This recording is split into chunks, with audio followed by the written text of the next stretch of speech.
پشتی کفتنا شنگاله لروژا سه آبا سال 2014 هزاکا گلک لوی دوره هاتیا بنجه کرن گوجمارا وان هزان زیدتری 15 هزن جودهه پرانیا هزان جی سر به سه آلیانه پارتا دموکراتا کردستانه پارتا کارکرین کردستانه یکتیان شمانیا کردستانه جدا جوان هزان چندین لیوکن سر به وزارت پیشمرگه جی لی شنگاله هاتینا بنجه کرن هز به وی آواینه هزا چکدارن شنگاله هزن سر به پارتا دموکراتا کردستانه هزا فرمانده شنگال هزا فرمانده دوک لشکر تایبت هزا که تایبتا پارتا دموکراتا کردستانه زیروانی هزن هشته پارتی هزن هشته جی هزا که مزنا پارتیه بگشی تیتا گوتن هزن پارتی لشنگاله هجمارا وان 6 بو 7000 پیشمرگه دبه هزن سر به پارتا کارکرن کردستانه پککه گریلین پککه گریلین پککه پشتی کفتنا شنگاله چونا ناوا شنگاله هایا نهاجی لیویر ماینو هرچنده ده نهاده هجمارا که ماینه و تی گوتن هجمارا نابرا 200 بو 300 گریلان بید.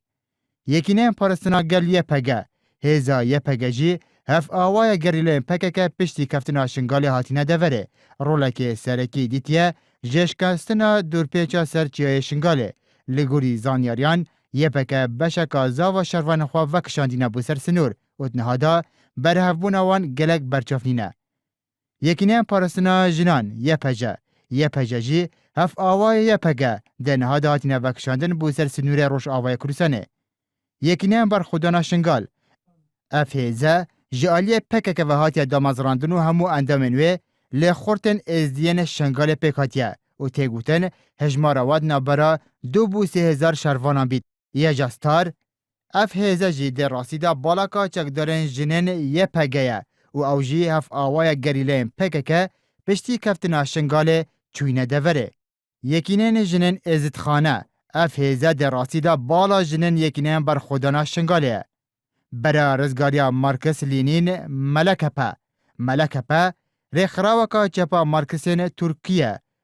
اندامنوی ترکنو لدیجی حکومت ترکیه چالاکین چکداری دکه هف آوایا پککه هیزن سر به یکتیان شمانیا کروسانه لیوایا 111 اف لیوایا بشکه جی هیزن هفته سر به یکتی یکینیان پارستنا شنگال اف هیزه همان هیزه حیدر ششویه جبلیوه که سر به یکتیه لی پککه جی نزیکه لگوری زانیاریان هجمارا و هزه نزیکی 1000 بو 1500 کسان دبه هر و حیدر ششو پارتاک جی دامازراندیا بناوه پارتا یکتیا ازید خان هزن سر به حکومت هرمه لیواین هفبش 4 7 8 12 سر به وزارت پیشمرگنه هزن سر به حکومت هرمه جه لیواین هفبشن یکتی و پارتی پیکاتینه بشکن جوان 14 لیوایان گوتگوان وزارت پیشمرگده هاتینه رخستن هزن سر به حکومت عراقه هزکا پولیسن عراقه دنافوان همو هزن کردی دا هزکا پولیسن سر به حکومت عراقه جی لشنگاله هیا ده راستی دا به دستالاترین هزه ده شنگاله دا او کار به چتشتکی ونینه همو اف هزه لشنگاله هاتینه بنجه کرن دبیجن آرمان جوان پاراسنا شنگاله لیت راستی دا هبونا وان همو هزان اب خود جورکا ترسو دودلیه لجم آکنجن شنگاله درست کریه ترس لنکوکی نبرا پککا و پارتیه کو ببیتا صدماویه که ده پاشاروژه دا جارکا دن راستی نخوشه و آواربونه ببن هرج برویه که چارک نینه جبلیوه که دوید پارتی و پککا لسر پاشاروژا شنگاله بگهنه لافاتنه